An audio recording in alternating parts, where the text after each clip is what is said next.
bueno, pues un día más, un martes 23 de febrero de 2021. Y aquí estamos en vivo en La Brújula. Bienvenidos a todos a La Brújula por Radio La Luna.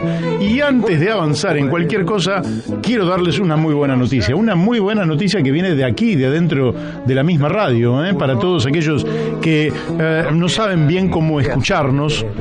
Hoy tenemos una novedad tecnológica en la radio, así que preste usted mucha atención. Hoy un abogado me dice: qué lástima que no voy a poder escucharte porque estoy en tribunales y ahí tengo dificultades. Pero ahora no va a tener dificultad en escucharnos en ningún lugar del planeta Tierra. Epa, ¿cómo es eso? Sí, es la verdad. Aunque usted no lo crea, puede escucharnos cuando vaya de vacaciones a Japón, o a Birmania, o al Congo. Igual no va a poder escuchar. Unos países que no existen. Sí, ¿por qué no? ¿Cómo que no? Sí, creo que existen todos. Japón, desde luego. El Congo belga. Sí, el Congo existe, sí. No, el belga no. No, pero el Congo sí, yo no dije el Congo. Entonces, usted, bueno, ¿dónde vaya? Vamos a plantear los continentes. En cualquier lugar de América, o Europa, Asia, o África, en fin. Oceanía, donde usted elija, usted nos puede escuchar. ¿Cómo hace? Muy sencillo ahora. En el teléfono celular, usted pone Radio La Luna AM 1140, la radio del oeste del Gran Buenos Aires. Pone Radio La Luna AM 1140. Ahí le sale un cartelito, tiene que darle unos segundos, ¿no? Pone programación y ya estamos ahí. Fíjese cuánto más sencillo, ya no hay aplicación entonces. Esas aplicaciones que sí servían, porque de hecho mucha gente nos escuchaba a través de las aplicaciones, pero ahora es infinitamente más sencillo. Porque el dueño de esta radio, director, además de la radio, Marcelo Parente, ha modernizado y ha traído a la última modernidad la página de la radio. Entonces, cuando usted pone Radio La Luna AM 1140, usted llega a la página de Radio La Luna y a partir de ahí pone programación y ya está escuchando la programación que usted quiera. Esto me parece a mí que es un salto cualitativo de magnitud y que merece nuestra celebración. Felicitaciones también a nuestro operador, a quien le damos los muy buenos días, que nos ha hecho llegar estas novedades aquí, en vivo y en directo. Héctor Didío, que hace realmente que esto salga cada vez mejor. No sin dificultades, Daniel. Estamos aquí también con Daniel de Abrantes. Daniel de Abrantes. Buenos días, Daniel, porque no te he saludado para el público. ¿Qué tal? Buenos días a todos nuestros oyentes. Bueno, vos sabés que, Daniel, que las comunicaciones avanzan, sin embargo, a veces se tiene alguna dificultad con la señal. Ayer la tuvimos con Marcelo Ramal. Exacto. Lo cual nos dificultó y nos impidió. De todas formas, vamos a tratar de resolver esa deuda que tenemos. Siempre este programa, cuando se compromete a entrevistar a alguien y por alguna circunstancia no puede hacerlo, paga sus deudas, y lo entrevistaremos en un programa quizás de la semana que viene. Y tenemos una segunda deuda, Daniel, que es con Alcira Argumedo, que en aquel momento, por problemas de salud, no pudimos sacarla al aire. Esas dos deudas las pagamos la semana que viene. No nos gusta tener deudas, Lo prometido lo cumplimos a rajatabla y a veces hay cuestiones de fuerza mayor. ¿Qué va a hacer? Le pasa a todo el mundo, En la vida no todo ocurre, pero quiero decir que el 99% de nuestros entrevistados salen al aire en los términos más adecuados que nosotros podemos alcanzar. Le vamos a dar también los muy buenos días al creador del canal de YouTube La Brújula en la Luna, a Daniel Pérez. Quiero decir que Daniel Pérez ayer me dijo: vos estás hablando de 800 entrevistas, estamos cerca de 1000 entrevistas, nos estamos quedando cortos. Quiero decirles también que este martes 23 de febrero a las 12 horas y 6 minutos estamos desarrollando el programa número 245, casi un cuarto de millar. Epa, que hemos avanzado, que hemos... así que muchas gracias, Daniel Pérez. También saludamos a Miguel Pascuale, que está trabajando realmente con intensidad para que esto también no solo pueda salir de la forma más adecuada y seguir perfeccionando el programa, sino que además trata de que esto se multiplique. Es decir, está como, te diría, Daniel, está como constituyendo un equipo multimediático, ¿no? Para competir con Clarín, con La Nación, en fin. Muy bien. Está bien. Quizás no de esa magnitud, pero está bien encaminado y eso a nosotros también nos alegra muchísimo, ¿eh? Así que abrazo, Miguel Pascuale. Y también le vamos a mandar un beso a Florencia Videberri, que es la autora de los flyers con los cuales promocionamos nuestro programa, ¿eh? Hay mucha gente a la cual le llega, lógicamente que son algunos miles, que son los contactos que nosotros tenemos, o contactos que tienen la gente a la cual nosotros le enviamos el flyer, y entonces de pronto te aparecen sorpresas, Daniel. Voy a tener una reunión en los próximos días con un abogado, todavía no voy a dar el nombre, que me va a facilitar un proyecto, lógicamente, que es de su autoría, no es de mi autoría, pero con lo cual dice que vamos a producir una propuesta de una magnitud copernicana en el mundo judicial argentino. Y así que lo digo porque es un contacto que llega justamente porque le llega un flyer que le envía uno de los que recibe el flyer. ¿Me entendés? Así que, Florencia Videberri, un beso. Le vamos a mandar también un beso a la doctora Mónica Colunga. ¿Sabés que la doctora Mónica Colunga es candidata a jueza en Corrientes? Ojalá, sería un lujo para la justicia correntina. Sí, sería un acto de justicia. Porque además, los jueces a veces son jueces porque conocen derecho, pero el derecho no necesariamente es justo. El sentido de justicia puede estar en la mujer o el hombre más sencillo de la Argentina. No es cierto que el sentido de justicia habite en la Corte Suprema de Justicia. El sentido de justicia puede habitar en la persona más sencilla y humilde de nuestra República, porque son dos cuestiones distintas. Una cosa es el derecho y ajustarse a la ley, y todos nos ajustamos a la Constitución y las leyes. Eso está perfecto. Son las que hay que respetar, y hay un Poder Judicial que lleva adelante el control de que efectivamente las leyes que emergen del Poder Legislativo y que promulga el Poder Ejecutivo sean cumplidas, y bueno, para eso también están los códigos, etcétera. Pero el sentido de justicia es más alto que el derecho. El derecho tiene que buscar alcanzar la justicia, es decir, tiene que elevarse permanentemente en un esfuerzo por buscar la justicia, pero el sentido de justicia habita en las personas comunes, y creo yo que la virtud de la doctora Mónica Colunga es que, además de ser una conocedora del derecho, que está en ejercicio pleno de la abogacía, tiene el sentido de justicia. Y eso es el diferencial entre una persona y otra para ser convocado a ser juez.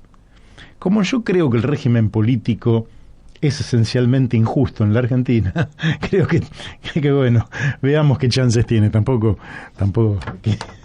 pero ojalá pueda ser jueza. Bueno, ella es la que hace posible que nos escuchen en Corrientes a través de Radio Fénix, FM 92.1 MHz, y como siempre también a Gustavo Ficini, Elvio Yadanza y Alberto Muñoz, que llevan la brújula a Uspallata, Mendoza, a través de Radio La Paquita FM 88.9 MHz. Quien quiera enviarnos un WhatsApp lo puede hacer al 11 62 97 99 05, o si usted quiere nos puede enviar, puede llamar directamente a la radio y dejar un mensaje en la radio. Teléfono de la radio 44 43 74 24. Hemos hecho la presentación. Nos ha faltado decirles, para que usted sepa que es en vivo, que son las 12 horas 10 minutos, que estamos aquí en el Palomar, provincia de Buenos Aires, que la temperatura es de 26 grados, no hay ninguna probabilidad de lluvias, la humedad es del 57% y hay un viento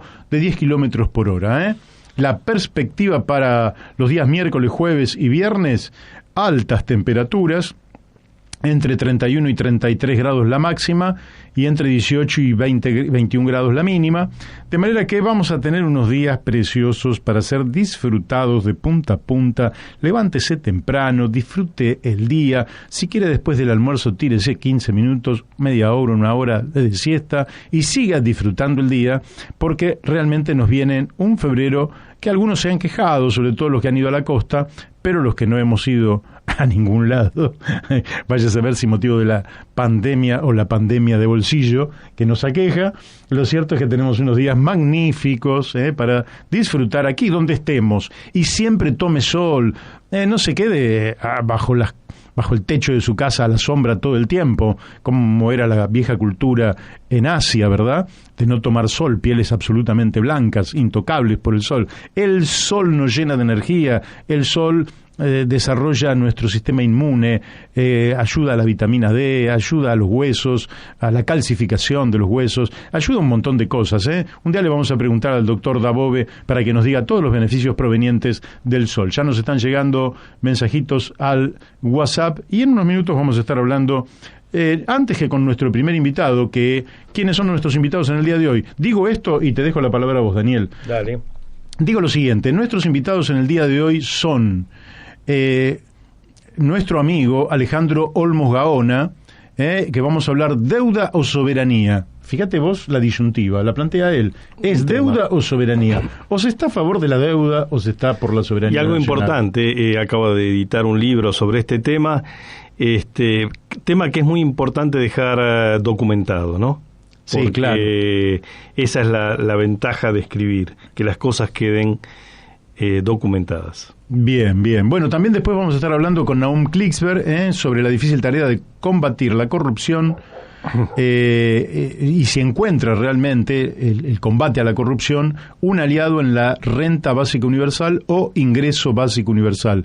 Y después con nuestro amigo Carlos Méndez vamos a estar hablando sobre novedades sobre el proceso de Chile, que nos trae todas las semanas novedades cualitativas. No es como en el fútbol que te trae novedades cuantitativas, es decir, quién ganó, quién perdió, cuántos goles uno, cuántos goles el otro, pero bueno, es el fútbol. No, acá hay novedades cualitativas. Yo creo que si la dirigencia y los digamos, los que son elegidos para la Convención Constituyente realmente se aplican y son lo inteligente que uno supone que son, Chile va a tener quizás la constitución más moderna del mundo.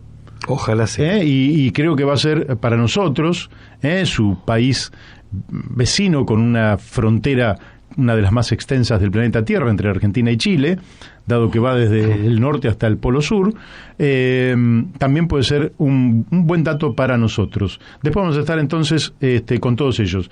Daniel, ¿qué novedades estás? Sí, yo un par de comentarios sobre temas del día. El primer comentario que quiero hacer es que, hoy acompañé a mi madre a aplicarse la vacuna COVID, contra el COVID.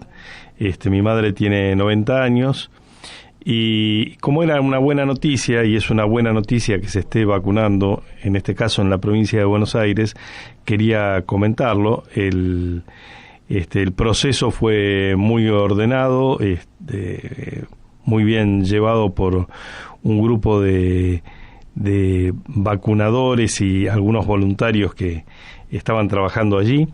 Así que en la ciudad de Evita, mi madre vive en Ramos Mejía, en la ciudad de Evita, se vacunó. Recibimos la comunicación ayer a la noche. Un dato que lo comento porque puede ser de utilidad para alguna persona que esté anotada y esperando la vacuna, mayor de 80 años. Fíjense, chequeen permanentemente la app de vacunarse, o sea, la app de la provincia de Buenos Aires, porque los tiempos con los que se avisa la vacunación son muy cortos. Yo recibí un mail ayer a la tarde, ¿sí?, para presentarnos hoy a las 9 de la mañana en el vacunatorio. Entonces, este mail, que además me llamó un poco la atención porque no tenía membrete oficial. Este mail lo despachó directamente el grupo de vacunadores de la escuela a la que estaba asignada la vacunación de mi madre. Pero más allá de ese procedimiento que no siempre funciona con la celeridad y con la justeza necesaria, sí hay que controlar quienes se hayan inscripto, tratar de bajarse la app en el teléfono y controlarla un par de veces al día, porque bueno, los tiempos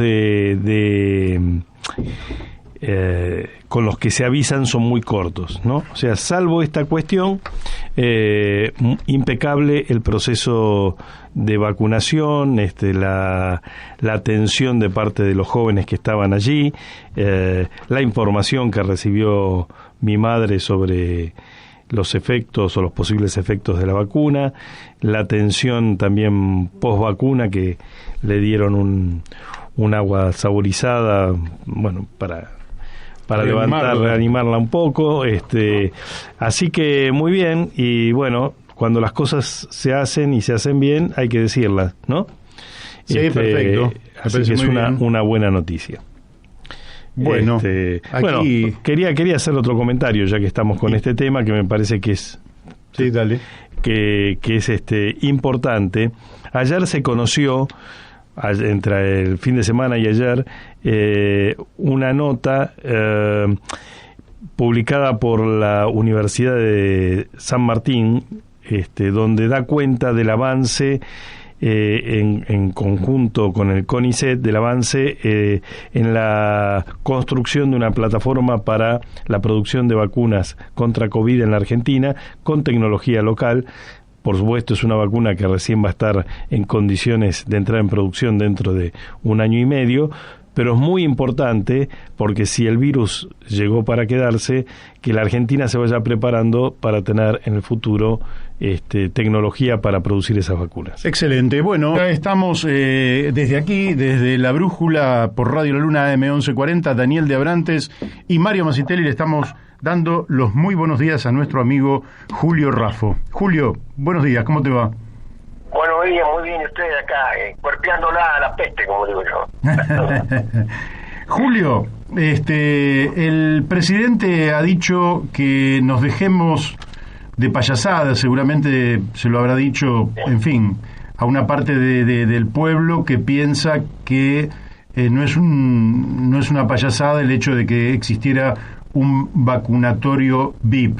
¿Qué pensás vos de esta situación? Bueno, me duele mucho y me indigna mucho, porque acá no hay ninguna payasada, ni mucho menos. Acá hubo hechos gravísimos, delictuales,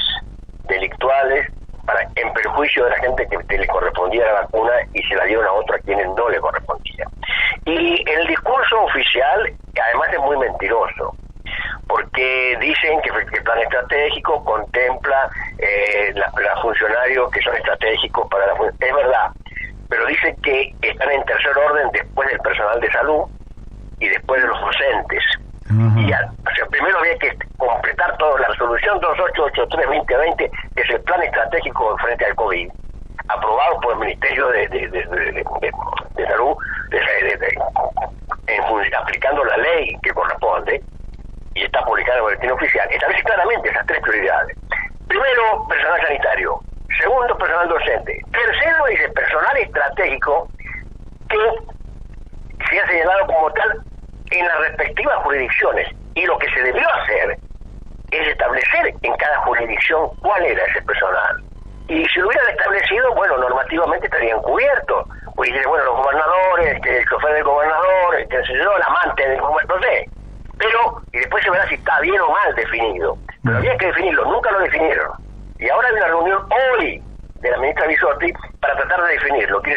Pusieron el carro adelante de los caballos. Porque primero vacunaron a dedo a sus amigos, a los vecinos, al amigo del vecino, a la novia, en fin, a la suegra. Es escandaloso esto.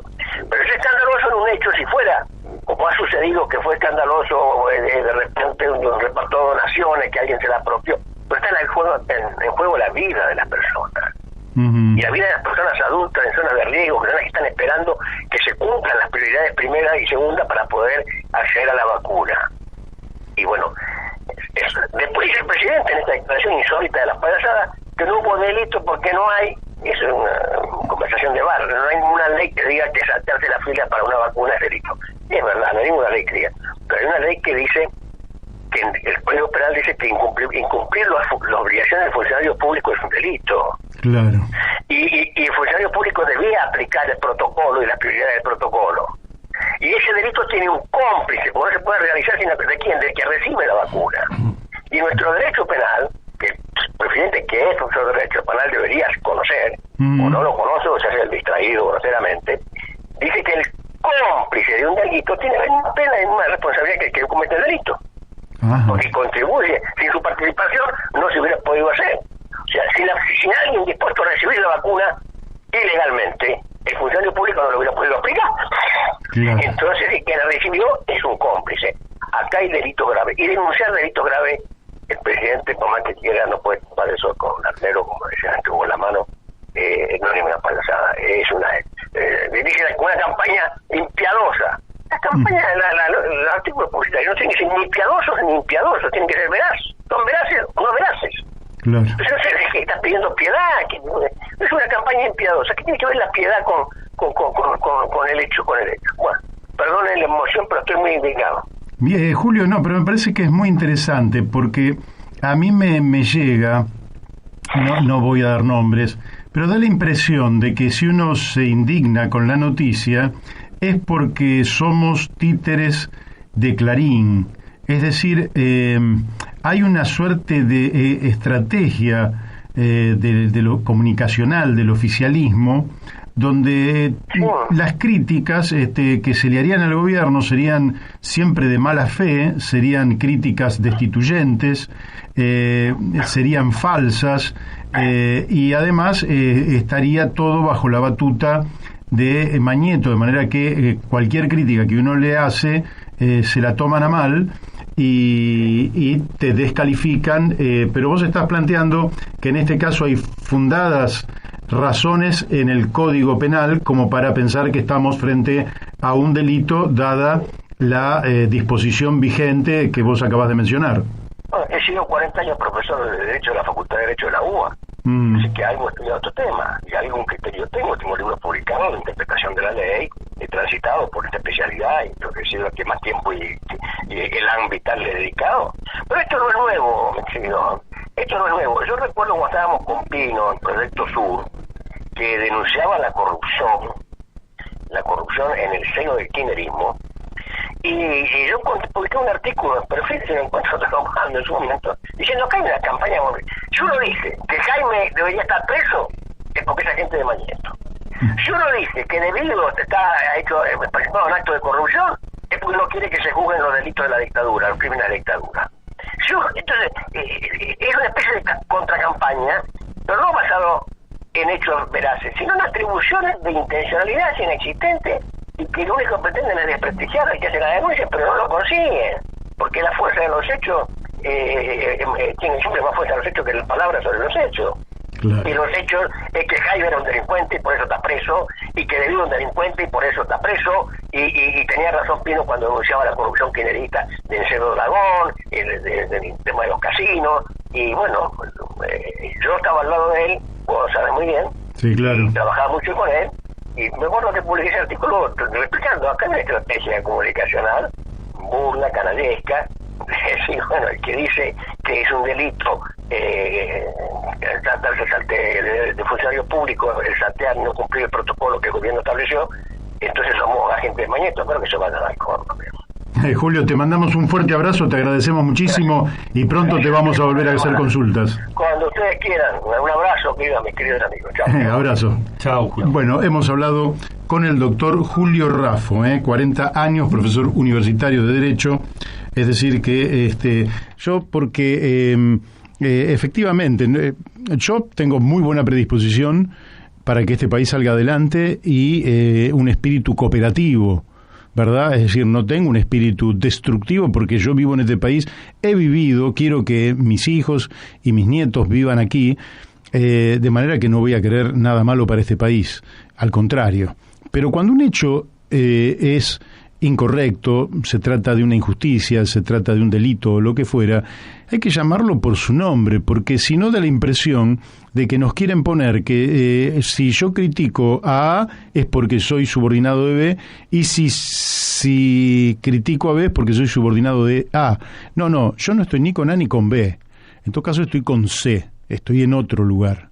Y esto lo sobrellevo a costa, digamos, de haber hecho, junto con Daniel y con otros, política durante muchas décadas en la Argentina, sin beneficios. La política no nos ha traído beneficios a nosotros, pero hemos sido fieles a nuestros principios. Entonces, cuando personajes que no califican nos quieren descalificar, lógicamente que tenemos la obligación de defendernos. Bueno, les digo que Lautaro nos envía saludos desde Villa Luz Uriaga, escuchando con la familia. Un abrazo para Lautaro. Bueno, nos mandan mensajes también Martín Calos, que ya lo hemos tenido en el programa, Martín Calos, Daniel Echeverría, que nos manda, dice, está bien indignarse como ante cualquier injusticia, pero también hay que entender que esto es una clara muestra de la condición de casta de la mayor parte de la dirigencia política argenta. Así es, Daniel Echevarría, que nos envía este mensaje. Bueno, tenemos más mensajes. Nos envía, vos sabés que nos envía Cachorro Godoy y me recuerda que en el día de ayer me enviaron un trabajo sobre el tema tierras en la Argentina, y es un trabajo magnífico, Daniel, del cual vamos a hablar en algún momento con Cachorro Godoy o los investigadores en la materia. Y ya estamos en contacto con Alejandro Olmos Gaona. Buenos días, Alejandro, ¿cómo estás? ¿Qué tal, Mario? ¿Cómo andás? Bien. Alejandro, ya va mi primer pregunta, por decirlo así. ¿Vos has escrito o estás presentando un libro, Deuda o Soberanía? Exacto, sale en unos días. Bien. ¿Por qué planteas la dicotomía deuda o soberanía cuando todos dicen que soberanamente intentamos pagar siempre y que soberanamente tomamos deuda siempre? ¿Por qué lo planteas como una dicotomía? Por la sencilla razón de que si pagamos la deuda, al pagar la deuda estamos renunciando a la soberanía. ¿Por qué? Primero porque cuando se constituye deuda, invariablemente se especifica en los contratos que la Argentina renuncia a oponer la defensa de inmunidad soberana. Segundo, se somete invariablemente a los tribunales de los Estados Unidos o de Gran Bretaña. Tercero, se somete a la legislación de esos países. Es decir que el país, en vez de ser una entidad soberana que negocia determinadas cosas, para emitir bonos debe someterse a otras jurisdicciones, o sea, debe inclinar su soberanía ante jueces de otros tribunales, que además no es que son jueces especiales, no, es como que la Argentina, a través de todas sus operaciones de deuda, es tratada como un comerciante particular porque se considera que esas operaciones son operaciones comerciales comunes como las que haría cualquier empresario. Entonces, en el libro, primero explico minuciosamente la estructura legal que ha permitido el endeudamiento. Es decir, las leyes que desde la dictadura militar hasta hoy ningún gobierno democrático cambió. También cuento la complicidad del Parlamento desde el 83 hasta hoy, donde invariablemente no solo no derogaron las leyes, sino que fueron cómplices de todos los procesos de endeudamiento, además de negarse a investigar sistemáticamente la deuda que le damos de la dictadura. Bien. Bueno, ya te voy a preguntar, antes de seguir, ¿dónde se va a conseguir el libro? Porque tiene que difundirse, porque hace a la soberanía nacional que se difunda tu libro. Bueno, en principio el libro se va a difundir, me imagino, en todas las librerías, porque lo va a distribuir Peñalillo Continente, que es la editora, en todas las librerías. Y lo vamos a presentar, en principio, entre varias presentaciones, pero este sábado, a las 5 de la tarde, por Zoom, en la Feria del Libro del Chaco, que se hace junto con el Paraguay, y se va a transmitir, se va a varias localidades del interior del país, y lo van a presentar mi amigo el fiscal Federico Delgado, Norita Cortiñas y Adolfo Pérez Esquivel, que por supuesto les interesó mucho estar en la presentación y hablar de ellos, de cosas que tienen que ver con mi libro, con lo que me conocen, claro, con las cosas que hemos hecho, ¿no? Bueno, extraordinario. Lo que te voy a pedir es que si antes del viernes, nosotros volvemos acá a la radio el viernes de 17 a 19, si antes del viernes me envías el link, nosotros le vamos a dar amplia difusión porque me parece que realmente es un tema de enorme interés nacional y popular. Sí, por supuesto, contá con eso. Bien. Vos que has estudiado tanto el tema de la deuda, ¿podríamos decir que la Argentina no se endeuda en forma inocente? Es decir, que Argentina no es que toma deuda como quien no sabe qué es lo que está haciendo, sino que quienes toman deuda están involucrados en alguna red donde el punto final de esa red es el capital financiero internacional. Y sí, fíjate que casualmente acabo de recibir 2 páginas de una reseña que ha hecho el fiscal Federico Delgado sobre mi libro, que la va a publicar no sé en qué medio, y me la mandó para que, como una gentileza, ¿no? Y una de las cosas que plantea Delgado, es decir, ya no lo planteo yo, dice que es la primera vez que la deuda se trata no desde el punto de vista económico, porque cuando se habla de deuda, todos, aún los mejores tratan, los que han escrito sobre esto, como Basualdo, Calcaño, etcétera, hablan de la deuda desde el punto de vista exclusivamente económico, es decir, de las consecuencias económicas de la deuda, de las dificultades del país, etcétera, etcétera. Pero nadie ha explicado esto precisamente que me estás planteando. ¿Cómo es posible que se contraiga deuda, que haya todo un sistema legal que favorezca la contracción de deuda, sin que haya una contrapartida de que esa deuda genere riqueza o sirva para el desarrollo argentino, sino que es un proceso? Hay un capítulo del libro que se llama El sistema de la deuda, donde muestro cómo, indudablemente, los únicos beneficiarios es el sistema financiero y los grandes inversores internacionales, los fondos especulativos, todos los que conocemos desde hace tiempo. Y que nadie, aún este gobierno, se ha atrevido a enfrentarlo. Es decir, lo que se hace, y se hace hace unos pocos meses, y ahora se hará con el fondo, es simplemente negociar, tirar los plazos para adelante, conseguir alguna quita y alguna baja de intereses, pero después las obligaciones de la dictadura han sido respetadas escrupulosamente y permanentemente refinanciadas y recicladas. Entonces, eso, Mario, pasa porque el pueblo argentino no se ha beneficiado nunca. Claro. Sí, los especuladores, los que se dedican a este tipo de operaciones, los intermediarios, los que han recibido ingentes comisiones por todo esto.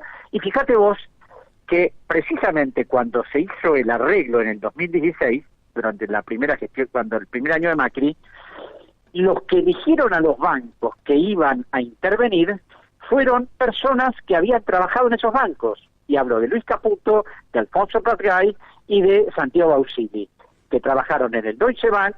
Caputo fue presidente de la filial local del Deutsche Bank, había trabajado en JP Morgan y Pratgay tampoco. Y esto no es casual. ¿O vos creés que lo hicieron porque, bueno, les parecieron bien los mejores bancos? Yo te diría, te preguntaría si podríamos definir como malicia geopolítica y corrupción la deuda argentina. Y sí, sin duda, porque hay toda una estructura manejada por la misma gente que se ha mantenido en el tiempo. Vos fijate quiénes hablan ahora. Melconian intervino en la expropiación de la deuda privada y abortó la investigación junto con otros funcionarios. Daniel Marx, que intervino en la negociación de la deuda durante la primera gestión de Alfonsín, después siguió durante la gestión de Menem, después siguió durante la gestión de Fernando de la Rúa como secretario de Finanzas de Cavallo. Es decir, hay todo un conjunto de personajes que responden a determinados intereses y que es como que se perpetúan en el poder, se camuflan, tienen consultoras, pero que bueno, responden a los mismos intereses de siempre, que no son los de la nación argentina, porque si no, no es posible que una deuda que dejó la dictadura en 45.000 millones de dólares hayamos pagado más de 400.000 millones casi en 37 años, y en este momento tengamos una deuda de 330.000. Claro. No resiste el menor análisis, además de los graves problemas que tenemos, además de haber vendido todas las empresas públicas, y bueno, todo lo que vemos y la carga enorme de intereses que significa la deuda desde hace décadas. Así es.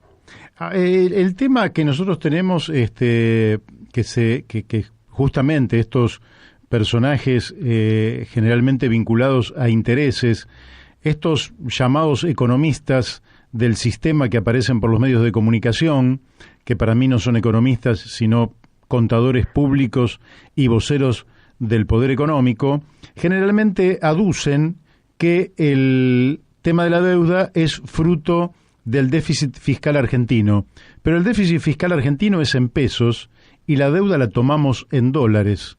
¿Cómo se explica esta contradicción?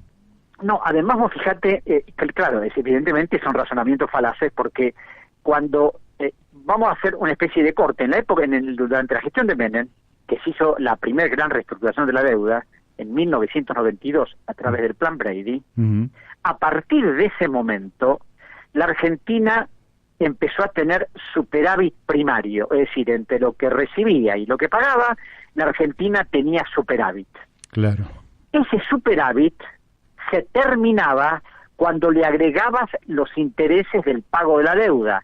Entonces, al agregarle los intereses del pago de la deuda, ese superávit se convertía en déficit, porque indudablemente el Estado, entre lo que recibía y lo que tenía que pagar, más los intereses de la deuda, era deficitario. Y para compensar ese déficit, se volvía a emitir nueva deuda. Esa nueva deuda era consecuencia del déficit, y ese déficit era consecuencia de la deuda anterior. Eso, es decir, es absolutamente demostrable. Entonces, por eso es que cuando hablan del déficit, no analizan lo que son los presupuestos, donde la carga mayor generalmente está puesta en los servicios de la deuda. Entonces, claro, ¿cómo no va a ser deficitario un país donde lo primero que tiene que hacer es pagar una deuda que en este momento es consecuencia de la deuda del macrismo, y la deuda del macrismo es consecuencia de las décadas anteriores, y la década anterior es consecuencia del 90, y el 90 es consecuencia de la dictadura? Hay toda una interrelación y un encadenamiento, y precisamente por eso, yo me acuerdo que planteé algo que después lo agarró Claudio Lozano y algunos otros, de que la deuda podía enfocarse como una especie de delito continuado. ¿Por qué? Por la cantidad de ilícitos, por la cantidad de delitos de acción pública que han servido para instrumentarla, y ha habido una continuidad en el tiempo de todo eso. Y los tratadistas de derecho civil, cuando hablan de lo que es la nulidad absoluta, hablan que precisamente una de las condiciones de la nulidad absoluta es que un acto sea ilegal. Y acá, en la Argentina, parece que eso no se respetó nunca, porque aunque un juez de la Nación habló de la fraudulencia de la deuda, y esa fraudulencia supone la nulidad de la deuda y sus consecuencias, eso nadie lo tomó en cuenta y seguimos para adelante. Un horror. Te quiero preguntar, dado que vos también conocés mucho el tema, que es el déficit o la deuda del Banco Central de la República Argentina, que se le llama déficit cuasi fiscal. ¿Cómo está esa situación de el Banco Central de la República Argentina en términos de deuda emitida de una o de otra manera y reservas que tiene para afrontar estas demandas? Bueno, en principio el tema del Banco Central es dramático por la sencilla razón de que durante varios años, esto empezó fundamentalmente en el año 2003, se empezaron a emitir letras llamadas LEBAC. ¿Para qué? Porque el gobierno emitía y para neutralizar la emisión, para esterilizarla, para evitar efecto inflacionario, emitía letras en pesos y recuperaba lo emitido, pero pagaba una tasa de interés. Durante la gestión de Cristina Fernández de Kirchner, en los últimos años, las tasas de interés que se pagaban eran de alrededor del 27, 28%, en letras emitidas a 120 días, pero bueno, cuando vino el macrismo, se llegó a pagar a 7 días el 84% de interés, porque el gobierno emitía pesos, emitía LELIQ, porque la Caputo transformó, o sea, recuperó las LEVAC, pero emitió LELIQ, con el agravante que las LELIQ eran a 7 días, a muy corto plazo, y llegaron a tasas de interés de política monetaria, ya te digo, de casi el 85%. Ahora, eso llegó a generar el pago de casi 1 billón, con B, de pesos anuales.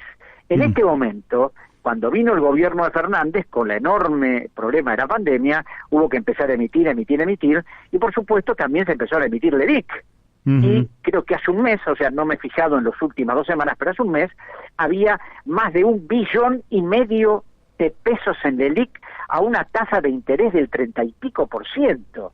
A esto tenés que sumar que el Banco Central le paga a los bancos a través de los pases pasivos, en operaciones que son a 1 día, 2 días, también una tasa de interés de alrededor del 32 al 33%, que en conjunto hacen que el Banco Central tenga que pagar cifras astronómicas todos los meses. Pero de la deuda cuasi fiscal nadie habla. Y por otro lado, cuando vos decís, bueno, ¿cuántas reservas tiene el banco? Tiene tanto. ¿Cuánto es deuda? En este momento te diría que el banco, además de tener patrimonio neto negativo, no cubre ni remotamente las deudas que tiene con los activos que tiene. Qué bárbaro, o sea que está en situación de quebranto, por decirlo. Es decir, ¿sabes lo que pasa? Sí. Vos recién hablabas de los contadores, ¿no? Y claro, los contadores disfrazan las cosas, y yo me acuerdo que hace bastante tiempo el Consejo Profesional de Ciencias Económicas emitió un dictamen diciendo que la contabilidad del Banco Central no resistía el menor análisis contable riguroso. Entonces, por eso, como hacen lo que quieren, ponen lo que quieren, disfrazan las cifras, y bueno, pueden conseguir algún resultado, ¿no? A través de todo ese tipo de operaciones, donde poner como activo letras del Tesoro que no tienen interés y recién van a ser rescatadas dentro de 10 años. Entonces, si vos, por ejemplo, ponés que tenés en el activo una letra emitida por el Tesoro a 10 años de plazo, que no tributa ningún interés y que te la van a pagar dentro de 10 años por 1.000 millones de pesos, ¿vos crees que es un activo en serio? Pero claro, bueno, yo creo que en la Argentina en este momento ya nada puede asombrarnos, ¿no? No, lamentablemente no. 2 preguntas finales y con esta cierro.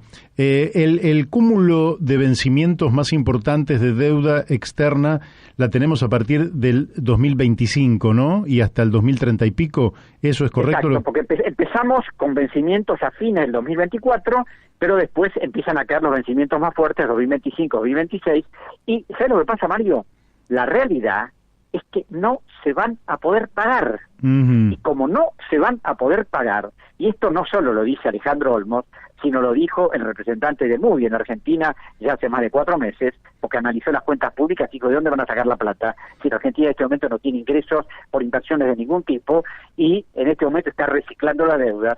Y además de eso, además de esos vencimientos de 2025 y 2026, ahora hay que negociar la deuda con el fondo, que son 44.100 o 44.300 millones de dólares de capital, más 5.000 y pico de intereses acumulados.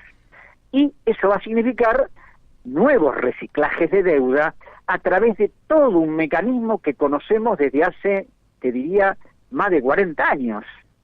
Ahora, esta frase del ministro Guzmán, a quien yo respeto mucho porque creo que es un tipo muy serio, pero no la ve, habla de la deuda sustentable. Yo quería saber qué es la deuda sustentable. La deuda que se puede sustentar. ¿Y cuál es la deuda que se puede sustentar? Esta de que la seguimos pateando para adelante y cuando venga algún gobierno en algún momento tendrá que volver a reciclarla indefinidamente. Claro. Bueno, la última voy a dejar de lado la que yo te iba a preguntar porque me llegan muchos mensajes y voy a elegir uno del doctor Gabriel Alejandro Cantón, que el último de sus mensajes dice: la Constitución Nacional es muy clara en la asunción de compromisos económicos internacionales, se requieren mayorías especiales. De todas formas, resignar la soberanía judicial en el pacto comercial de toma de divisas configura el delito constitucional de traición a la patria y es agravado porque además no tiene el Ejecutivo autorización del Congreso para contraerla en esos términos. ¿Compartís esto que me enviaron? Bueno, en principio, la Constitución establece que el único que puede contraer deuda es el Congreso y arreglarlo es el Congreso. Uh-huh. Lo que pasa es que el Congreso ha dado facultades delegadas y constitucionales al Poder Ejecutivo para que el Poder Ejecutivo haga lo que quiera con la deuda a través de la Ley 24.156 de Administración Financiera y de la Ley Complementaria Permanente del Presupuesto, que autoriza al Ministro de Economía a hacer lo que quiera con la deuda. Ahora, el tema es que esa delegación es una acción genérica, porque al Congreso, ahora el Congreso acaba de autorizar a través de una ley que todos los préstamos tienen que pasar por el Congreso, aún los del Fondo Monetario, porque antes la ley lo eximía. Pero eso simplemente es la autorización. En ningún caso al Congreso lo informan qué condiciones se pactaron, qué tasas de interés, qué plazos. Es decir, el Congreso está permanentemente marginado. Y respecto al tema de traición a la patria, yo creo que si uno lo considera estrictamente debería ser así, pero indudablemente el doctor Cantón se equivoca porque a pesar de que el artículo 29 habla de la traición a la patria, también en la Constitución está establecido que solo se considera traición a la patria utilizar las armas contra ella. Bien, bueno, Alejandro, muchísimas gracias. Espero lo mejor para tu libro, que creo que es el bien para nuestro pueblo y nuestra patria, y espero el link para la presentación del día sábado junto a Adolfo Pérez Esquivel, Nora Cortiñas, vas a estar vos y el fiscal Delgado. Así que Delgado, sí. Así que Federico Delgado. Yo te agradezco mucho y les mando el link apenas lo tenga para que lo puedas difundir. Perfecto, un fuerte abrazo. Un fuerte abrazo. Gracias. Chao. Bueno, hemos hablado con Alejandro Olmos Gaona, un especialista en el tema de la deuda externa. La verdad que para mí es un lujo poder charlar con él, porque ustedes han visto lo que sabe. Ya su padre hizo la denuncia sobre la deuda ya por 1982, Alejandro Olmos, y él ha continuado en esta lucha extraordinaria que es que los argentinos terminemos por saber que parte de nuestra decadencia importante, se la debemos a una deuda que es un mecanismo de dominación política y de exacción económica. Vamos a la tanda de la radio y después volvemos con el doctor Nahum Klicksberg. Bueno, seguimos aquí, muchos comentarios, me llegan muchos comentarios, no los voy a poder transmitir. Bueno, veremos y después nos hacemos un minutito.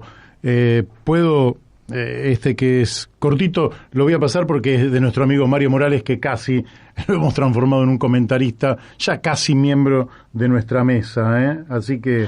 Hola Mario, estoy escuchando a Alejandro Gaona Olmos.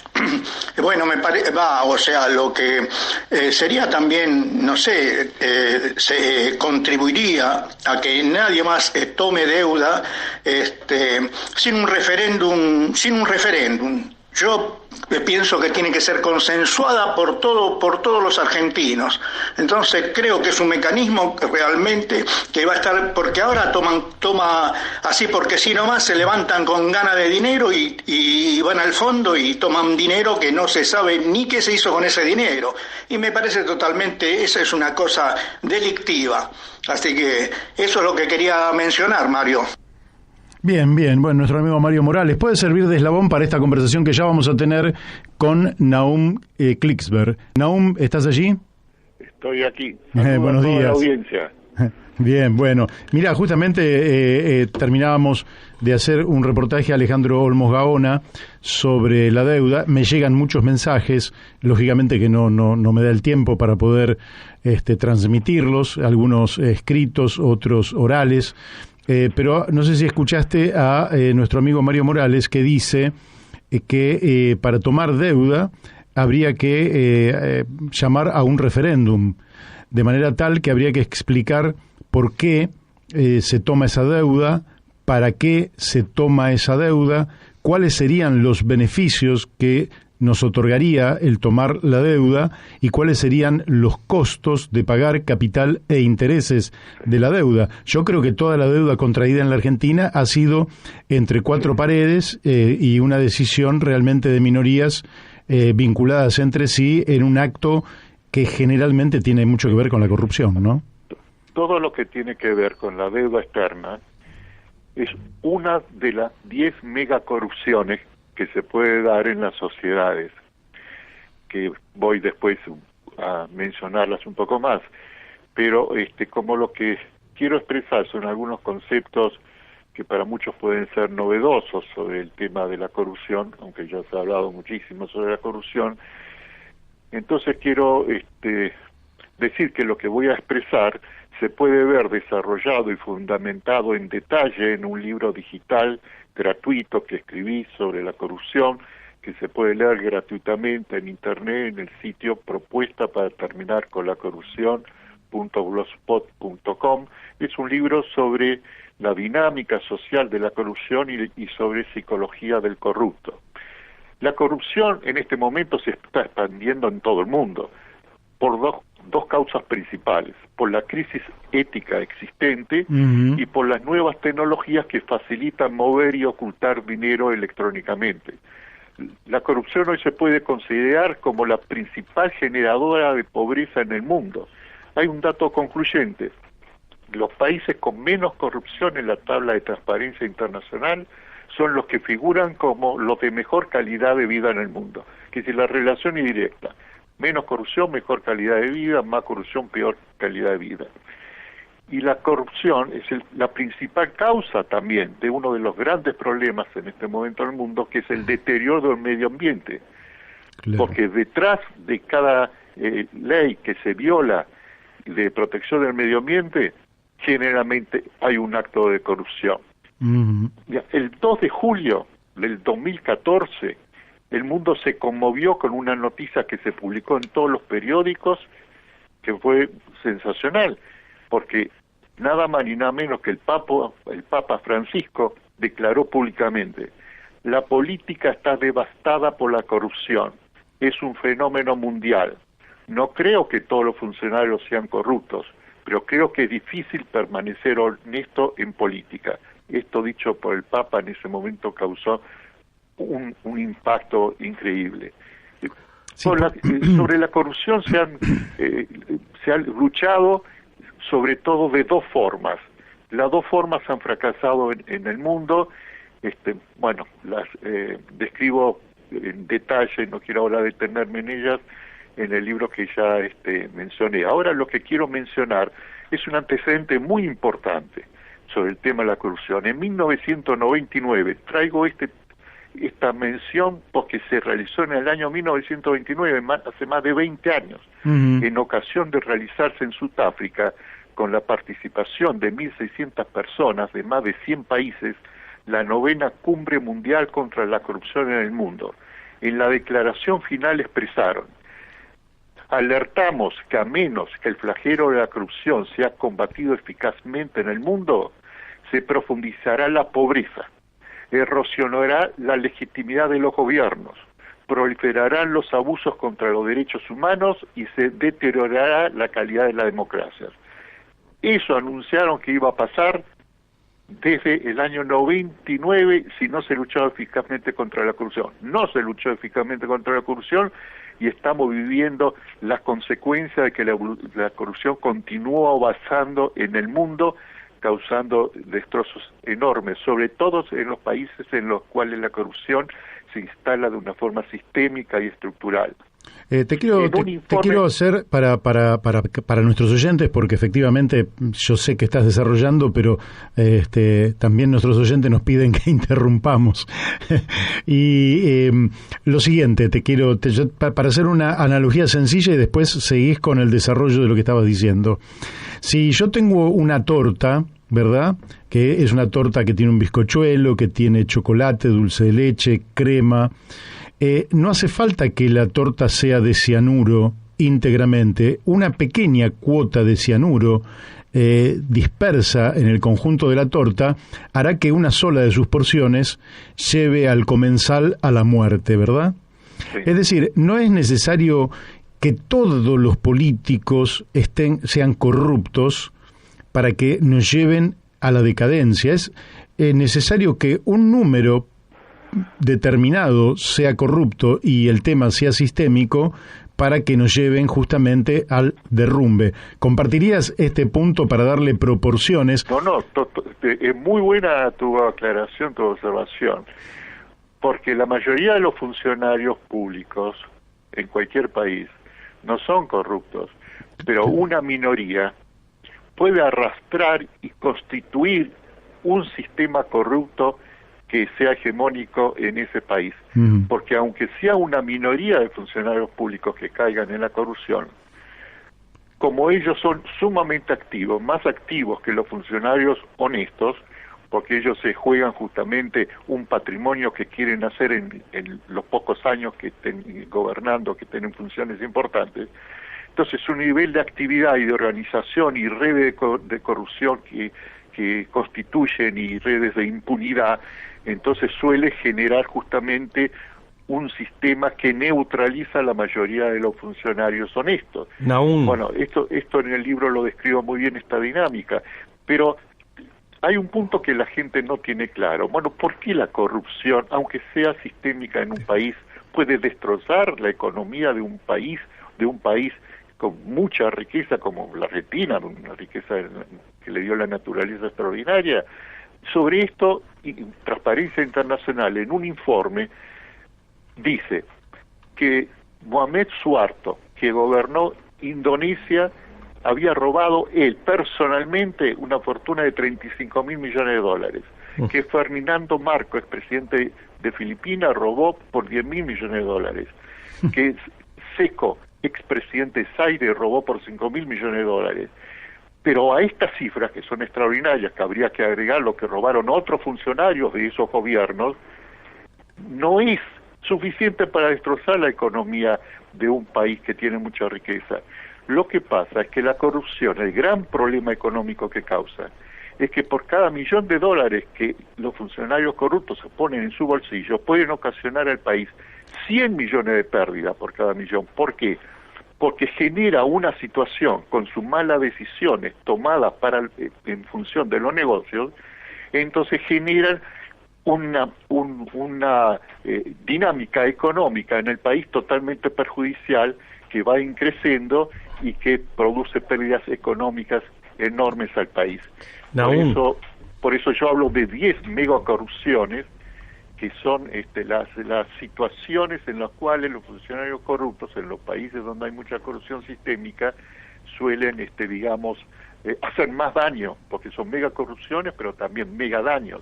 Por ejemplo, cuando se pide y se paga y se negocia deuda externa, en la cual unas pocas personas se reúnen generalmente a puerta cerrada, de una forma no transparente, con el otro lado, los que van a prestar el dinero, los que son los acreedores, y ahí entonces cada palabra, cada coma puede significar miles de millones de dólares de pérdida para el país. Cuando funcionarios públicos implementan megaproyectos de obras públicas, cuando se compran empresas o se venden empresas del Estado, cuando funcionarios aceptan firmar en representación del Estado convenios con cláusulas secretas en democracias. En ellas se pueden poner en juego miles de millones de dólares en esas en esas cláusulas secretas, millones de dólares públicos, no privados. Cuando el Estado otorga subsidios para el agua, el gas, etcétera, sin transparencia y sin buenos controles. Bueno, cuando se compra y se venden dólares en el mercado, cuando el Estado entra en juicios que se dirimen en el CIADI, Centro Internacional de Arreglo de Diferencias Relativas a Inversiones, ahí que la Argentina ha perdido miles de millones de dólares en esos juicios no transparentes, no claros, que el público ni se entera, y donde los países suelen perder miles y miles de millones de dólares. Es decir, en síntesis, El problema de la corrupción es sumamente serio. Es muy difícil que un país pueda tener un programa económico exitoso, sea del color que sea el partido que gobierne. Aún acá coincidimos totalmente con tu análisis y nos parece también que la corrupción genera mega impactos cuando la referimos al manejo de las finanzas públicas, en la deuda externa, como vos decías, estas cuestiones que se negocian entre cuatro paredes y que generan un daño enorme al país. Pero te quería llevar a otro plano de mucha actualidad y que tiene que ver con la cultura de un país que se empieza a corroer. Y me refiero a esto que pasó esta semana respecto de el manejo de las vacunas VIP, donde la mejor excusa que han dado los participantes es que pensé que no estaba haciendo ningún acto corrupto.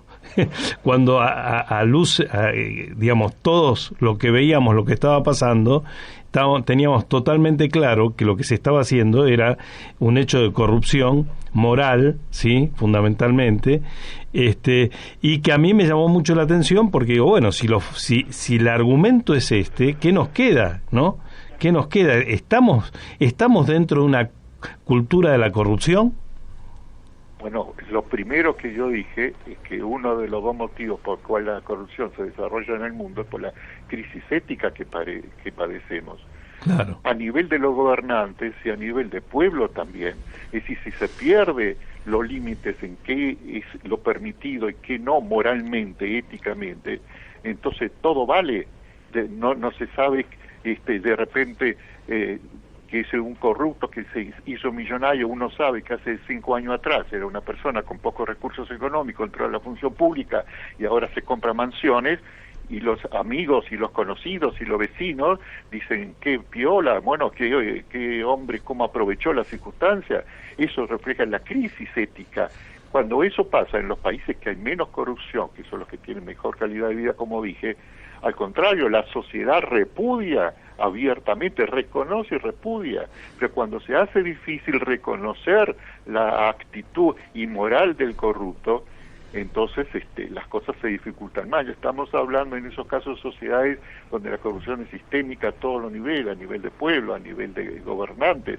Entonces, bueno, pero ¿cómo se soluciona todo esto? Vamos un poco a las soluciones para no dejar solamente pálidas. Por un lado, más participación ciudadana y control ciudadano del gasto público por medio de Internet. Yo, en ocasiones de haber asesorado al gobierno de la Rúa, implementé y dirigí la primera experiencia en Latinoamérica de uso de Internet como forma de luchar contra la corrupción. Bueno, ese sistema, que no se utiliza más, pero perfeccionado y con las actuales tecnologías, puede permitir que los ciudadanos desde su casa a través de Internet, con una capacitación que se daría especialmente a los ciudadanos, puedan controlar los gastos públicos, ¿no? Entonces, eso es importantísimo. Ahora, también hay otra cosa nueva, otra posibilidad nueva, muy interesante que surge ahora, que es relacionarlo con la propuesta que se está desarrollando en el mundo y que tiene todo tipo de apoyo, que es la propuesta de la renta básica universal o ingreso ciudadano universal incondicional, también llamado así, que es que mientras continúan los políticos, mientras continúan los funcionarios diseñando diferentes programas económicos para hacer que un país se supere, que en ese país entonces se implemente una renta básica, un ingreso ciudadano, que proteja a la clase baja y a la clase media del costo económico de la corrupción. Es decir, si no podemos, o es para largo, el poder terminar con la corrupción, protejamos al pueblo por lo menos del costo de la corrupción. Porque si entonces se le da a cada individuo lo suficiente para que pueda vivir todos los meses, como plantea la propuesta del ingreso ciudadano universal incondicional, entonces ya el pueblo, la clase baja y la clase media, no va a ser la que pague el costo de la corrupción como lo paga actualmente.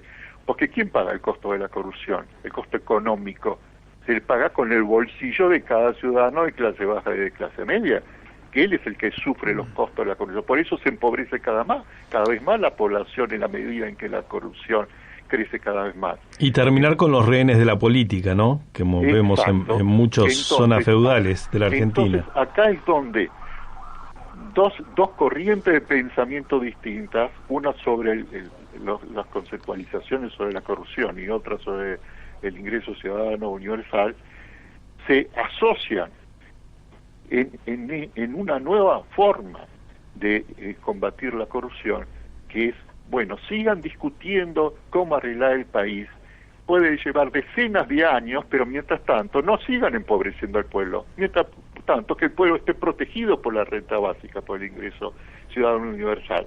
Entonces, de esa forma, hasta que se solucionen los problemas de un país, y se solucionan, el pueblo puede tener una vida normal, no morirse de hambre. Así es. Eso es esencial, es ético. Hay un principio, hay una suerte, nosotros podríamos definir la relación entre dos personas o dos grupos o dos clases o dos países en tres categorías, ¿no? Una es donde los dos pierden, por ejemplo, en las guerras, en las confrontaciones, cuando se pierden los límites y se va a los extremos. Hay otra relación que es de suma cero, que es donde lo que uno tiene es lo que le falta al otro, o lo que una toma, lo toma del otro, ¿verdad? Que tiene que ver con fórmulas de robo o de saqueo. Pero habría una tercera relación, que sería la relación virtuosa entre dos personas, dos grupos o dos países, que es la cooperación creativa, ¿verdad?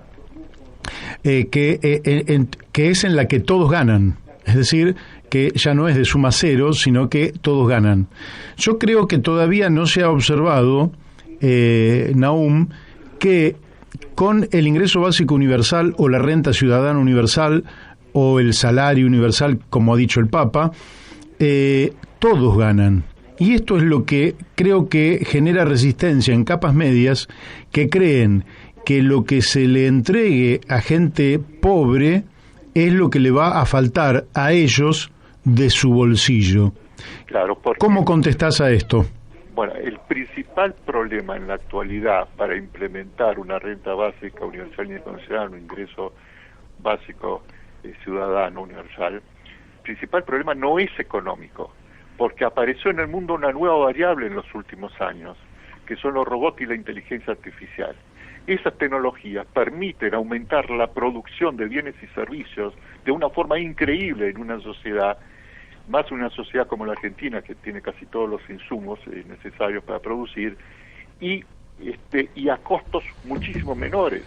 Entonces, eso, por el otro lado, está creando en el mundo, ya a nivel de los empresarios, empiezan a tomar conciencia, un problema muy serio, que es que se pronostica, la Universidad de Oxford, el Banco Mundial, otras instituciones, que en los próximos años, por los robots y la inteligencia artificial, va a haber una desocupación masiva en el mundo, que en algunos países, la mayoría de los países va a oscilar del 50% al 70% de la masa laboral, lo cual va a hacer que van a faltar consumidores, no va a faltar medios para producir la producción, porque ya no va a ser necesario en la medida de ahora de los obreros para producir la producción, lo van a producir las nuevas tecnologías, pero va a faltar consumidores y eso va a crear una crisis también a nivel de las empresas, van a quebrar las empresas, van a cerrar las empresas.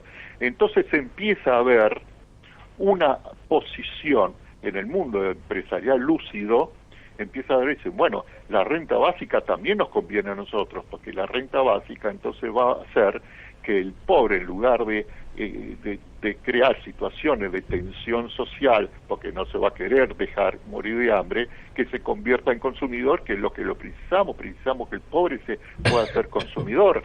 Entonces acá se da esta suma que vos muy bien mencionaste, donde todos ganan. Por primera vez en la historia se dan las condiciones para un pacto social en el cual todos ganan, que ganan las empresas y que ganan los asalariados, que ganan los pobres. Convertir a los pobres en consumidores favorece entonces a todos los sectores.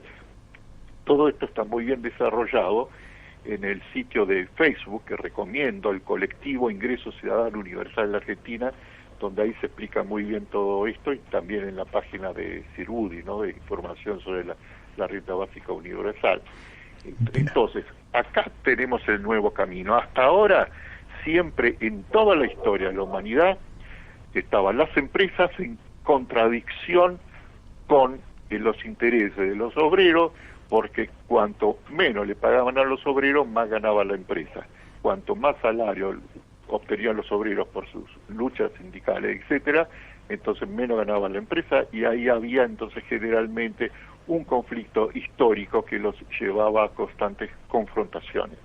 Ahora, con la robotización y la inteligencia artificial haciendo el trabajo del ser humano en buena medida, este panorama cambia totalmente y se puede dar entonces ese pacto social. Y la Argentina es un país que reúne condiciones ideales, yo en la página de Sirudi explico por qué, para justamente ser de los primeros países en el mundo en implementar el ingreso ciudadano básico universal.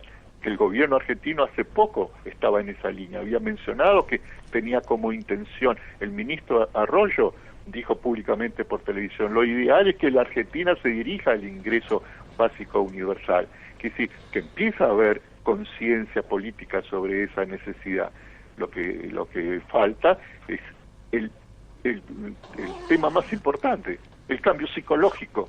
Así no es. hay problema económico, no hay problema productivo, el problema es psicológico, porque la humanidad está educada desde que nace, de que ganarás con el pan de tu frente, con el sudor de tu frente ganarás tu pan, etcétera, una forma de ver el mundo del trabajo que era una forma programada porque servía al sistema productivo anterior, no al que ahora se viene con la cuarta revolución industrial que estamos viviendo. Nahum, excelente. Hasta aquí hoy y la seguiremos más adelante. Desde ya que te agradecemos muchísimo tu participación en La Brújula y te mandamos de nuestro lado un fuertísimo abrazo. Bueno, un gran abrazo para vos y para todos los oyentes. Gracias. Bueno, ustedes lo han escuchado, Nahum Klicksberg, fundando muy claro, principios para combatir la corrupción y esta herramienta novedosa que es el ingreso básico universal o renta ciudadana o salario universal, que se está expandiendo y que lo tenemos que aceptar porque es el fundamento de una sociedad más justa de cara al siglo XXI en el contexto de revolución tecnológica que estamos viviendo, donde vos vas a tener una capacidad de producir tanto con menos horas hombre de trabajo, que realmente si no disociás el ingreso del trabajo vas a poder producir muchísimo, pero no vas a saber para quién. Y el destinatario de ese fruto va a ver que existe el producto, pero que se transforma en inaccesible para él. Con lo cual estás en el marco de un absurdo total, que es el absurdo al que se llega cuando la evolución tecnológica es más rápido que la evolución psicológica. Entonces seguimos psicológicamente aferrados a la segunda revolución industrial, seguimos aferrados al siglo XX, cuando ya estamos entrando en la tercera década del siglo XXI. Daniel, voy a pasar una pequeña grabación y después voy a leer un pequeño mensaje de nuestro amigo Víctor García Costa, que es un hombre, es historiador, un hombre de la política, que fue secretario general del Partido Socialista Popular, auténtico, en su momento, en su tiempo, que sigue siendo un militante socialista y que nos manda este mensaje que espero que escuchen a la perfección. Los argentinos aspiramos a vivir en un régimen de gobierno republicano y de contenido democrático.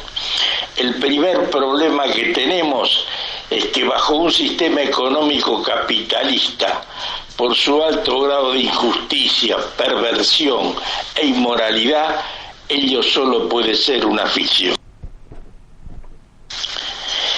¿Qué clase de democracia podemos vivir los argentinos bajo un sistema económico que lleva más de 400 años de existencia y no ha sido capaz de resolver ninguno de los problemas humanos, ni de alimentación, ni de salud, ni de educación, ni de vivienda, ni de conservación de su hábitat?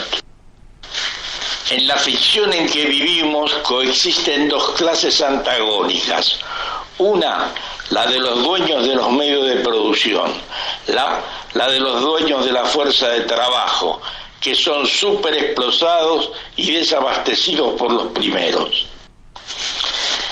De los tres poderes del gobierno, el legislativo y el ejecutivo tienen intervención popular y límites temporales. El poder judicial, que conserva rasgos de la monarquía, de las marcias, se convierte en un foco de corrupción e impunidad y bastardea los límites de tiempo.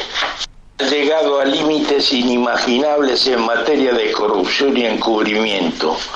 A esta altura pienso y sostengo que el gobierno debe aplicar un sistema de frenos y contrapesos y convocar al pueblo a respaldar el poner fin a la corrupción de la que hace gala una parte del poder judicial, apartándose de las leyes procesales y creando un procedimiento propio para perseguir a los adversarios políticos de su clase y favorecer a sus amigos y amigotes. Bueno, esto nos ha enviado Víctor, lo hemos pasado, tal cual es el pensamiento de nuestro amigo, y también nos acaba de enviar un párrafo que me parece que es interesante porque da cuenta de problemas sistémicos. Dice Víctor García Costa: nuestros progresos, nuestras aparentes revoluciones son apenas cosquillas para el sistema. A un aparente progreso de las clases populares le sucede un incremento del poder incólume del sistema capitalista con toda su perversidad y superexplotación. Hace tiempo que vengo pensando que nuestra lucha debe ser francamente contra el sistema capitalista, una lucha sostenida y dada en todos los planos. Sin las clases productivas nada pueden hacer. La lucha no es por nuestras aspiraciones imposibles dentro del sistema, sino contra el sistema para que nuestras aspiraciones sean posibles. Que la lucha será dura y difícil, no lo dudo, pero hay que prepararse para ella. La lucha es contra el sistema y sin concesiones. Bueno, todas reflexiones, en un programa que, venimos con una dinámica participativa muy alta. Está muy bien. Yo creo que es interesante porque entre lo de Nahum y lo de Víctor, que por ahí hay puntos que colisionan, pero que me parece que son puntos muy buenos para poner en debate, porque hay un objetivo final que es la construcción de una sociedad más inteligente, la sociedad del siglo XXI, la sociedad a la que aspiramos, podamos dejar a nuestros nietos, ¿no? Uh-huh. Una sociedad que preserva el medio ambiente y que habrá que construir con inteligencia esa sociedad y con las herramientas que nos da este siglo XXI, que nos maravilla con tantas cosas y nos horroriza con tantas otras. Y sí, porque, mirá, la tecnología es como un cuchillo de doble filo, ¿verdad?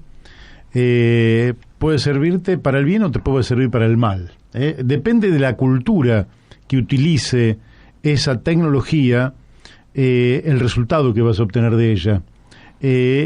La ética es una disciplina que en la Argentina no se cultiva porque se piensa que la ética es un dogma que dice no robarás. Bueno, y acá, ¿quién no roba? ¿No? Entonces, bronca porque roba el asaltante, dice la marcha de la bronca, y bronca porque también roba el comerciante, ¿no? Es como, bueno, todos roban, todos robamos, pero la ética no es ese mandamiento. Eso es un mandamiento que está muy bien, Pero la ética es distinta. La ética lo que hace es discernir racionalmente sobre los temas concretos, de manera de observar en las disyuntivas que se nos presentan cuál es la mejor o cuál es la menos mala en todo caso. Claro. Entonces es distinto. La ética es una disciplina que debería orientar a la política. En la Argentina esto no ocurre. La política es la lucha por el poder y punto. Se ha vaciado de contenido.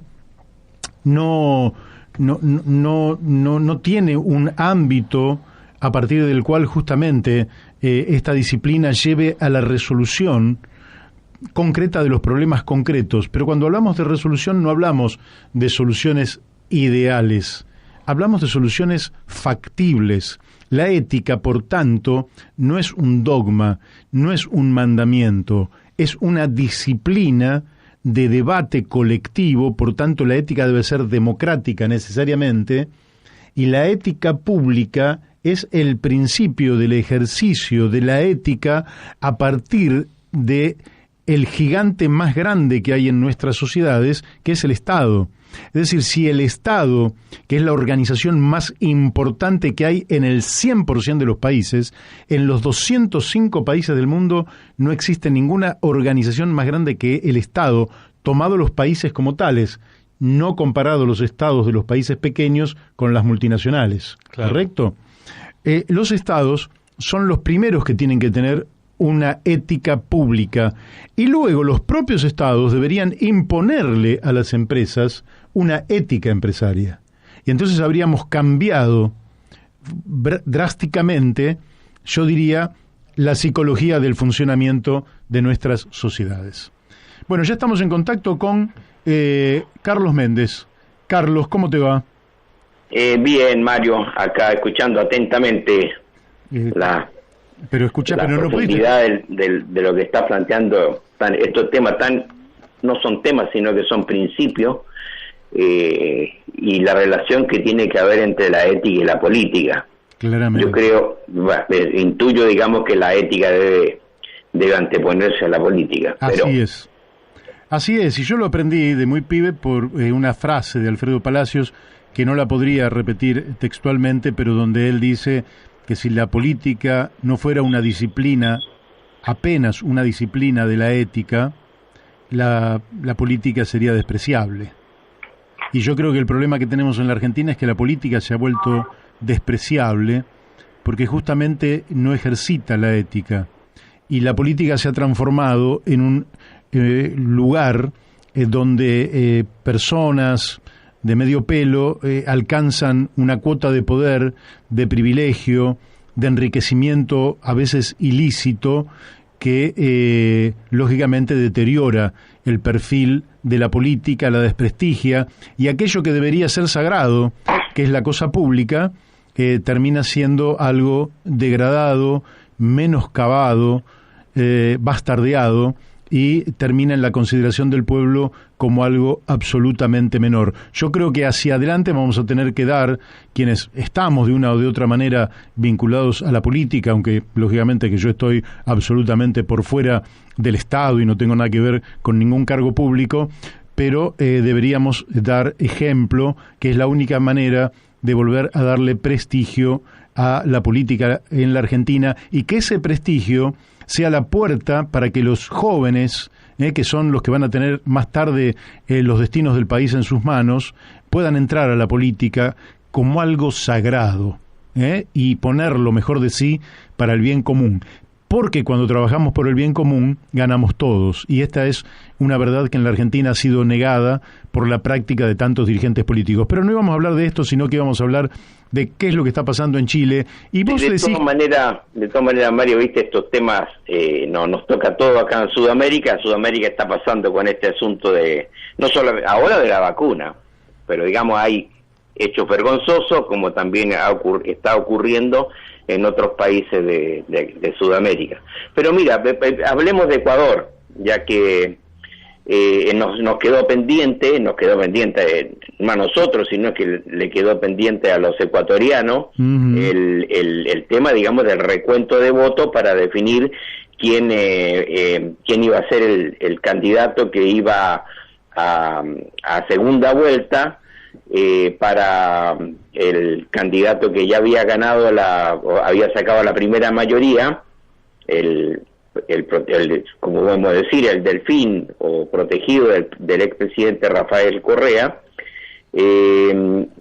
Andrés Arauz, que en su momento él sacó el 32,72% de los votos, pero faltaba definir cuál iba a ser el segundo con quien iba a competir, y durante todas estas semanas se estuvieron recontando los votos entre Guillermo Lasso, un empresario de Ecuador, y el dirigente indígena Yacu Pérez, y casi definitivamente, por lo menos la noticia que tenemos nosotros del domingo, es que Guillermo Lasso, de acuerdo al Consejo Electoral Nacional del Ecuador, el banquero Guillermo Lasso sería quien entraría esta segunda vuelta, que es el domingo 11 de abril, para disputar la presidencia del Ecuador. Claro. Habría obtenido el 19,74% y Yacu Pérez el 19,39%. Una diferencia en votos,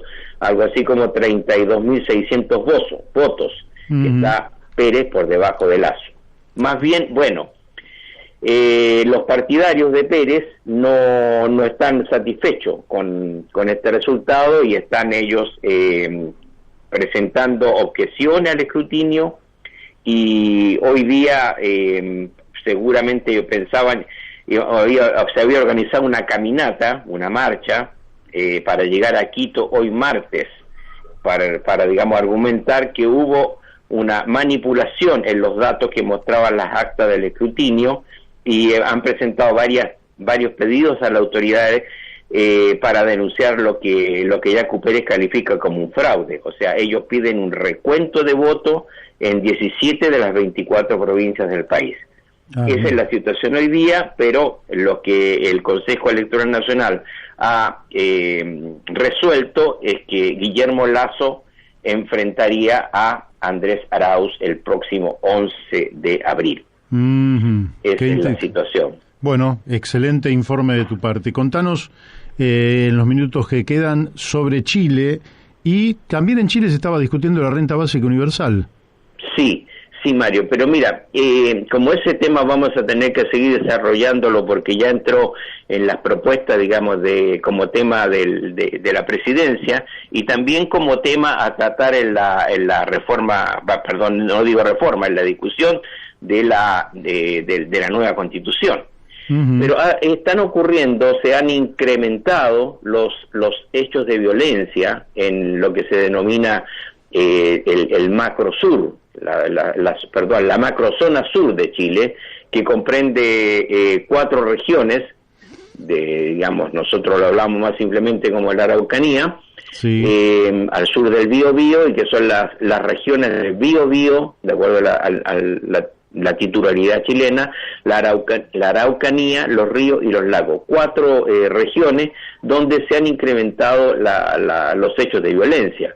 O sea, entre el 1 de enero y la semana pasada, 14 de febrero, se han reportado 97 episodios de violencia, y eso es un 110% con respecto al mismo periodo del año pasado. O sea, ahí han habido muertes, han habido incendios, han habido muchos episodios violentos, ataques incendiarios, ataques rurales, bloqueos de ruta, incendios de camiones, ingreso ilegal a predios privados, en fin, una serie de situaciones que, digamos la cosa por como corresponde ya definirla, existen grupos armados que están actuando en toda esa región, y eso enciende, ¿no es cierto?, toda la situación para el resto de los habitantes de esas 4 regiones que estaba señalando.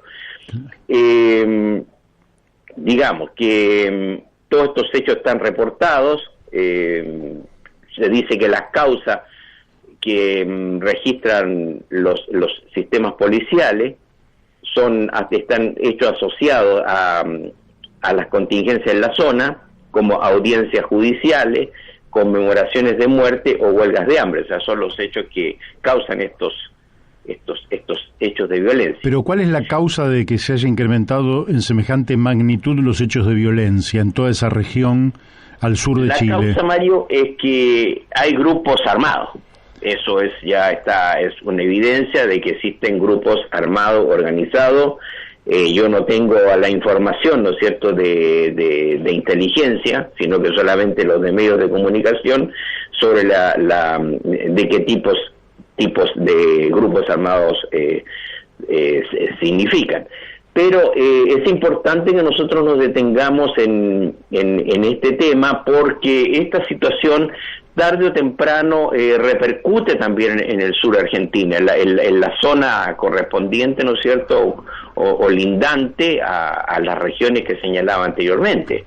O sea, no es casual, digamos, los hechos anteriores que han ocurrido tanto en la provincia de Neuquén como en la provincia de Río Negro, corresponde también a sectores que se reivindican como mapuche. ¿Y son digamos, planteos secesionistas en Chile? Mira, la información que existe, o sea, lo general en lo que nosotros se trata y lo que determina una simpatía a la causa mapuche es, digamos, la recuperación de tierras. Esa es la situación, digamos, que trae o contrae solidaridad y simpatía al pueblo mapuche. Pero, digamos, el pueblo mapuche actúa de diferentes maneras. O sea, ellos van a participar en la nueva constitución con 9 de los 17 cupos reservados a los pueblos originarios. O sea, ese es un sector de mapuches, que también hay 5 mapuches que son alcaldes en estas mismas regiones que yo estaba señalando. O sea, hay diferentes tendencias, sectores, al igual que partidos políticos, que actúan, digamos, por las reivindicaciones propias del pueblo mapuche, las reivindicaciones de ellos como nación o como pueblo. Ahora bien, los sectores radicalizados, que son los que actúan en violencia, al parecer son 4. El reconocido hace años, que es la CAM, que es la Coordinadora Arauco-Mayeco. También existe la resistencia mapuche-mayeco y la resistencia mapuche-lafkenche, si es que aquí así se pronuncia bien. Ajá. Y finalmente la que se dice la que es más radicalizada es la Huaychán Aucamapu, UAM. Es decir, son grupos que están reconocidos. Esto no, el gobierno no lo reporta, sino que yo estoy acá recogiendo datos de la prensa regional y también por la identificación que estos grupos usan cuando producen estos hechos armados. Recordemos que a comienzo de enero la Policía de Investigaciones intentó hacer un allanamiento en una de estas zonas ocupadas y resultó, digamos, del enfrentamiento que tenían los sectores ocupantes, tenían mejores armas que la Policía de Identificaciones, que actuaron cerca de 800 efectivos, y de ellos se produjo un muerto, un detective muerto y otro herido, y bueno, la desocupación no se logró. O sea, aquí hay también defectos de dirección, digamos, en cuanto a la protección o a la acción del Estado en toda esta zona. O sea, es una zona, digamos las cosas como es una zona beligerante. Ahí está complicado esto para... Pero vos sentís que esto, aunque no tengas digamos información de inteligencia, por ejemplo, a mí ayer me llegó una nota de Javier Llorens sobre Horacio Berbisky, y la nota empieza recordando que después de la Revolución Rusa cuando llegaron a los archivos del zarismo, se encontraron con que los servicios de inteligencia del zarismo tenían como 40.000 personas, y se encontraron que dentro de los bolcheviques, algunos que aparecían como más audaces y extremistas no eran bolcheviques, eran infiltrados del zarismo. No quiero hacer ninguna analogía, lo traigo a colación simplemente porque esto ocurre más de una vez. No, por supuesto, sí. Puede ser, te fijas, si uno pudiera hacer una investigación in situ al respecto, uno podría hacerlo, opinar con mayor responsabilidad, pero también lo otro que se indica, y han habido detenidos al respecto, no sé si directamente de estas organizaciones, de sectores que están vinculados al narcotráfico. Ah, mira. También existe eso. O sea, quiero recordar que en el allanamiento que hizo la Policía de Investigación en el mes de enero, fue porque ahí habían unas amplias plantaciones de marihuana. ¿Te fijas? O sea, digamos, no era trigo, digamos, ni nada, el maíz, digamos, de nuestra madre tierra, etcétera, etcétera, sino que era, digamos, que también la marihuana es propia de nuestras tierras. En Chile es una... De ahí se saca el cáñamo, digamos, el alimento de los canarios y los jilgueros. ¿Y puede jugar algún papel en este proceso que estamos viviendo el narcotráfico? ¿Financiando algo o...? En fin, te pregunto porque no sé. Yo en ese sentido, yo creo que sí, porque las acciones armadas, los grupos armados, requieren financiamiento. No, a no ser que tuvieran, eso tampoco tenemos como fuente, que se lo financie organismos policiales, paralelos, por ejemplo, o lo organicen, o lo financien otros sectores de otros países, qué sé yo, yo diría de otros continentes, y también está el narcotráfico. Hay también una zona oscura en relación con la madera, o sea, la madera los camiones madereros que se roban son traficados en el mercado negro y se exportan al exterior, o sea, hay maquinarias que están funcionando. Entonces, la crítica fundamental es hacia el Estado, que no tiene capacidad para proteger lo que es fundamental, la soberanía de todas y todos, Bien, bueno, tenemos los últimos segundos para que le des un cierre en el día de hoy, porque el martes que viene vas a volver a informarnos sobre la evolución de todos estos acontecimientos, pero ¿cómo cerrarías en el día de hoy este informe que le estás dando a los oyentes de La Brújula por Radio La Luna, que además, digámoslo, tu grabación posterior a la participación en vivo también tiene circulación y buena parte de ella en Chile, ¿verdad?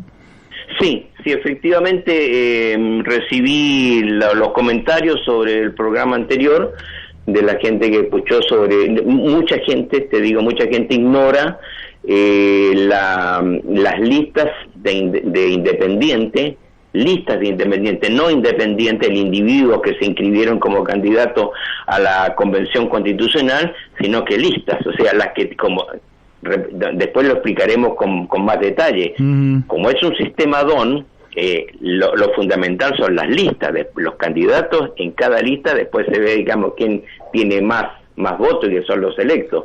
Entonces esa información se desconoce en Chile, y entonces está circulando el audio que nosotros hemos reenviado, y bueno, está causando sorpresa, esto está causando sorpresa, y esperamos que lo fundamental es que la sorpresa sea, digamos, efectiva el domingo 11 de abril en la noche, y que estos sectores tengan una representación cualitativa y cuantitativa dentro de la Convención Constitucional. Excelente. Bueno, te mandamos un fuerte abrazo, Carlos.